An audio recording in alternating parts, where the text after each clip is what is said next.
warahmatullahi wabarakatuh. Waalaikumsalam warahmatullahi wabarakatuh. Selamat pagi semuanya. Pagi, Pak. Bagaimana keadaan kalian? Baik. Alhamdulillah.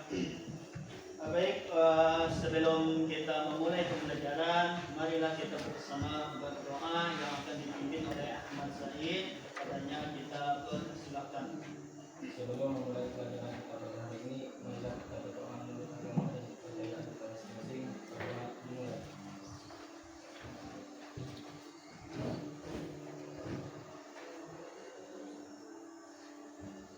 Berdoa selesai.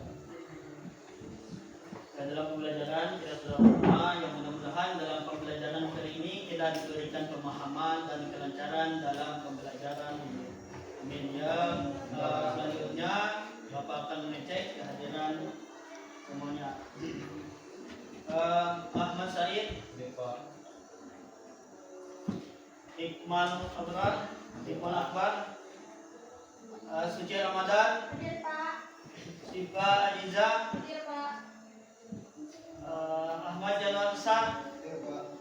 Mungkin semuanya hadir ya. ya Pak. Ada yang tidak hadir? Ada. Itu semua ya. Tepuk tangan dulu untuk kita semuanya. Baik semuanya, dalam pembelajaran kita pada hari ini, silakan semuanya pandangan ke depan. Ini Bapak menampilkan yaitu logo-logo organisasi di luar negeri.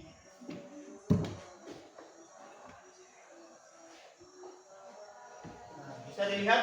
Bisa, Pak. Baik, yang pertama adalah ini adalah logo PBB, Perserikatan Bangsa-Bangsa. Yang kedua ini adalah logo GNB atau Gerakan Non-Blok. Nah, yang ini adalah organisasi OKI atau Organisasi Kerjasama Islam. Yang keempat ini adalah ada yang tahu? Nah, ini adalah logo ASEAN. ASEAN dalam Asia Tenggara. Bisa? Mungkin hafal? Ya. Bapak yang bertanya, ini logo apa? Iqmal. PBB. Ini logo Gerakan GNB, Gerakan Non-Blok. Yang ketiga ini adalah OKI, Organisasi Kerjasama Islam. Nah, yang keempat adalah logo ASEAN. Nah, setelah melihat logo-logo tadi, Bapak ingin bertanya, mengapa Indonesia aktif dalam organisasi internasional? Ada yang dapat menjawab? Ya, Pak Andra. Indonesia aktif dalam organisasi internasional karena hal ini diwajibkan oleh tujuan politik luar negeri untuk mewujudkan perdamaian dunia sebagaimana terulang dalam pembukaan Undang-Undang Dasar 1945. Selain itu, partisipasi ini penting untuk memperjuangkan kepentingan nasional.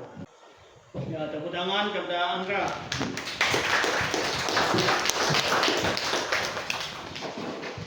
Baik, tujuan pembelajaran kita pada hari ini yaitu dalam tema peran Indonesia dalam menciptakan perdamaian dunia melalui organisasi internasional.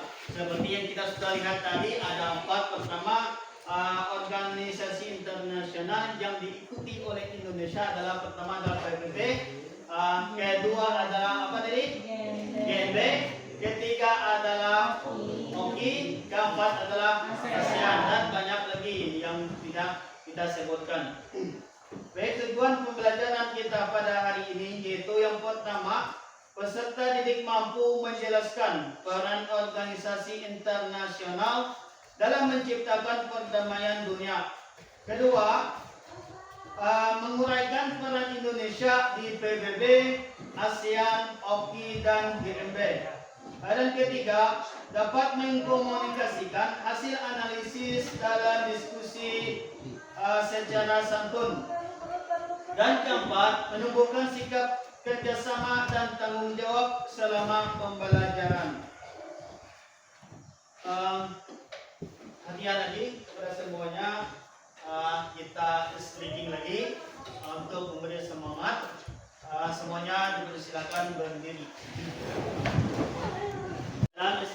kita kali ini kita akan menyanyikan lagu nasional dengan mengiringkan cipta.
Kita akan melihat tentang konflik Timur Tengah yang terjadi. Setelah kita melihat video ini, kita akan mencari permasalahannya.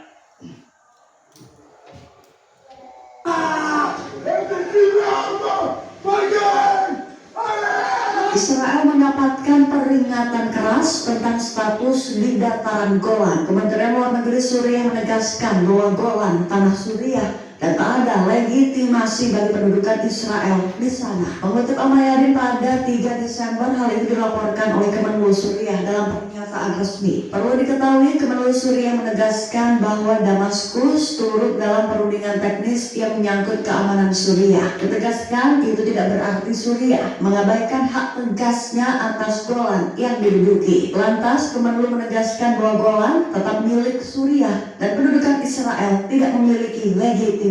Perlu diketahui sebelumnya Perdana Menteri Israel Benjamin Netanyahu pernah mengatakan bahwa dataran tinggi Golan Suriah yang diduduki adalah milik Israel selamanya. Lantas dalam perkembangan terkini, Netanyahu mengisyaratkan bahwa negosiasi dengan Suriah hanya mungkin jika Damaskus menyetujui pembentukan zona demilitarisasi dari ibu kota Suriah hingga lereng selatan Jabal al-Sheikh di Golan yang diduduki. Baik, setelah melihat video konflik di Timur Tengah tadi, dalam konflik ini kita akan membentuk diskusi kelompok, yaitu masing-masing mendapatkan satu organisasi internasional.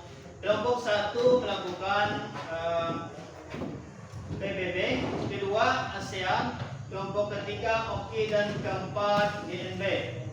Nah, jadi siswa membaca bahan informasi tentang sejarah organisasi, peran organisasi dalam perdamaian, serta peran Indonesia di dalamnya. Nah, silakan membentuk kelompoknya masing-masing. Nah, silakan kepada semuanya kelompok masing-masing untuk melihat informasi yang sudah Bapak bagikan tadi. Posisinya sudah pas, saling bertatap-tatapan, melihat ke buku. Ada yang ingin ditanyakan? Kalau ada, oke. Keduanya, kelompok 3, ada yang ingin ditanyakan? Tidak, Pak. Enggak. Kelompok 1, ada yang ingin ditanyakan? Baik, waktu kita sudah memasuki, tadi Bapak berikan berapa menit? Dia 10 menit lah. Oke, ya, karena waktu sudah menunjukkan berjalan 10 menit, mungkin sudah dapat apa yang didiskusikan tadi? Dapat. Baik, kita persilakan maju ke depan lagi untuk mempresentasikan hasil diskusinya kepada kelompok 1.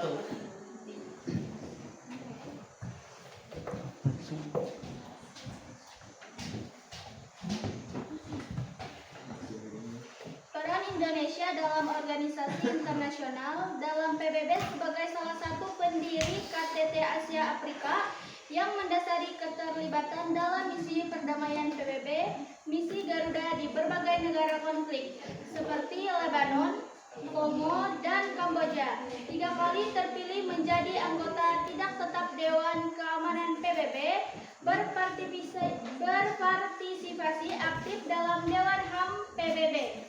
Dan kita beri tepuk tangan kepada perwakilan kelompok 1.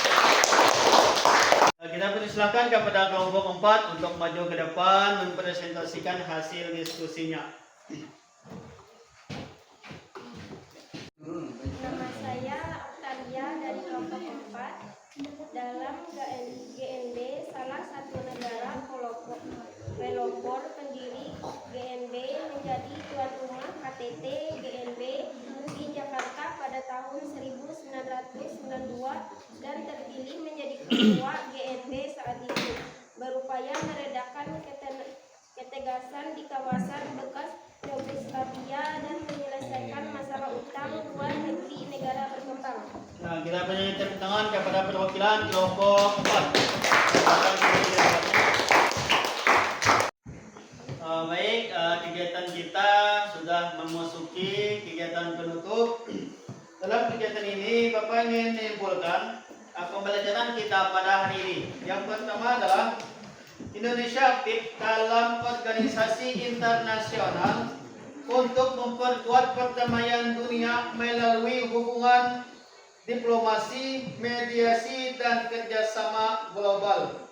Jadi kesimpulan pembelajaran kita, Bapak ulangi lagi, yaitu Indonesia aktif dalam organisasi internasional untuk memperkuat perdamaian dunia melalui hubungan diplomasi, mediasi, dan kerjasama global. Selanjutnya, Bapak ingin salah satu demikian merefleksi pembelajaran kita, apa manfaat organisasi internasional bagi Indonesia. Yang dapat? Saya Pak. Ya. Manfaat organisasi internasional bagi Indonesia antara lain meningkatkan pembangunan ekonomi, memperluas jaringan diplomasi dan politik, memperkuat posisi di kancah internasional, menjaga perdamaian dan keamanan, serta menanggulangi masalah bersama seperti bencana alam, kejahatan, dan isu lingkungan. Organisasi internasional juga menjadi saran penting untuk memperoleh dukungan teknologi dan pengetahuan dari negara lain. Terima kasih. Ya, kita beri tepuk tangan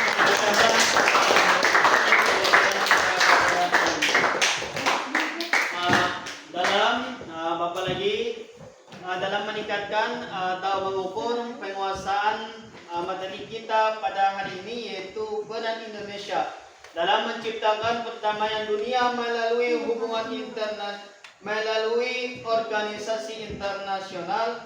Bapak akan memberikan tugas rumah, yaitu masing-masing menuliskan 3 contoh kontribusi Indonesia di PBB dan ASEAN.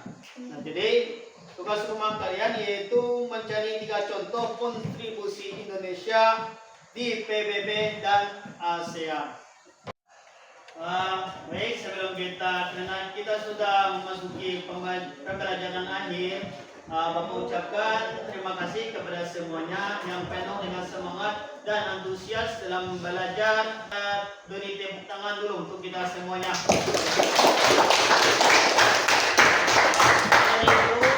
Bapak ucapkan salam untuk menutup pembelajaran kita pada hari ini. Wassalamualaikum warahmatullahi wabarakatuh.